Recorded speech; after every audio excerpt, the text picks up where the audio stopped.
Morning, Tshepo. Morning. Did you get a lift here? Or did you come on your own? No, I should have given a lift myself. You should actually. have. Yes. Yeah, you should have helped many people out this morning. Okay, so we see these stories and go, why didn't I think of that? And it's about time. Tell us how it happened for you. When was your light bulb moment? It started about 2 years ago, actually. It happened while I was in Cape Town. Cape Town traffic is actually generally worse than anywhere else in South Africa, believe it or not. And that was it. And I reflected on my challenges in college with getting to school, getting your first job, having to take public transport to work.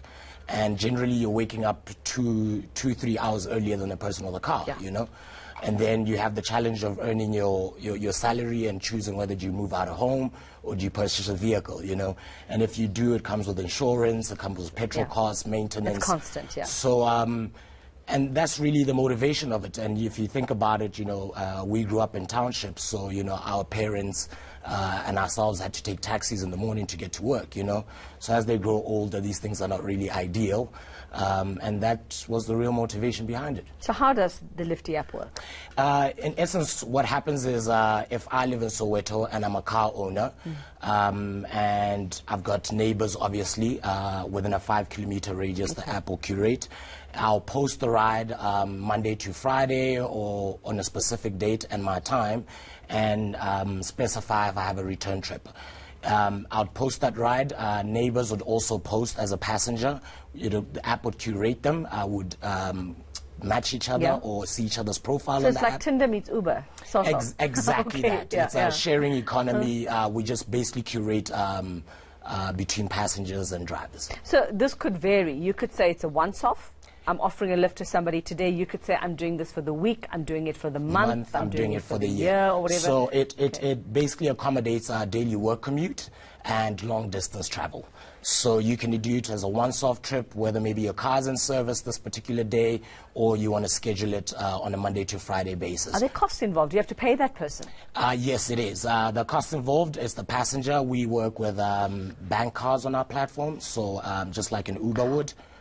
So you enter your bank card, and then at the end of the trip, your account will be debited. That money will go into the driver's Lifti wallet and deposited to them every single week. So who determines how much for a trip? How do you work There's actually legislation and law around this. It's a cross between the Department of Transport and SARS, of course. So they're all behind the app. They're all sort of...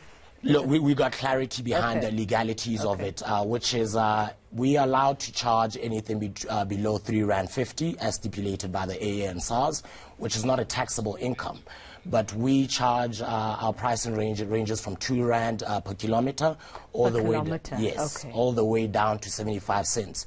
We charge in tiers because the more kilometers you travel, the cheaper it should become.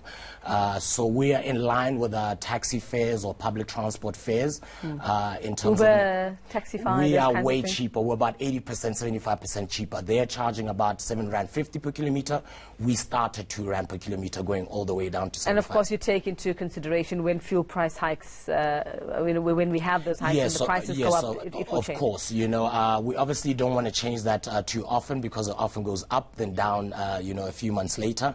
So we have to be steady with how we adjust our prices. So how's it working so far? I understand it's already... The response is actually awesome. I must say we've been very overwhelmed. We've been doing activations at intersections, obviously social media, and you know there are a lot of questions, so we have to educate people about how it works. People are concerned about the safety aspect. That was my next question. I didn't want to be the voice of doom, but how do you prevent criminals from taking advantage of this? I mean, we heard the story of the woman who was allegedly raped allegedly by the Uber drivers. You know, that kind of thing. People might. Well, we actually take very strong measures to do that. So when you sign up to the app, we require you to fill out your ID number. Within the 120 seconds of you signing up, we check it with the Department of Home Affairs. Okay, so you're checking. Yes. Okay, you do the background checks. Yes.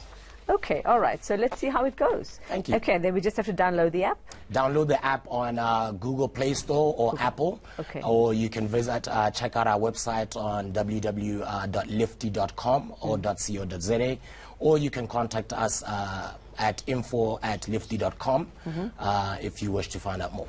Fantastic. Well, I wish you all the luck with it. What a great idea. And I'm crossing my fingers that it works as well as you wanted to. Tshepo Seeletso, co-founder and CEO of Lifti.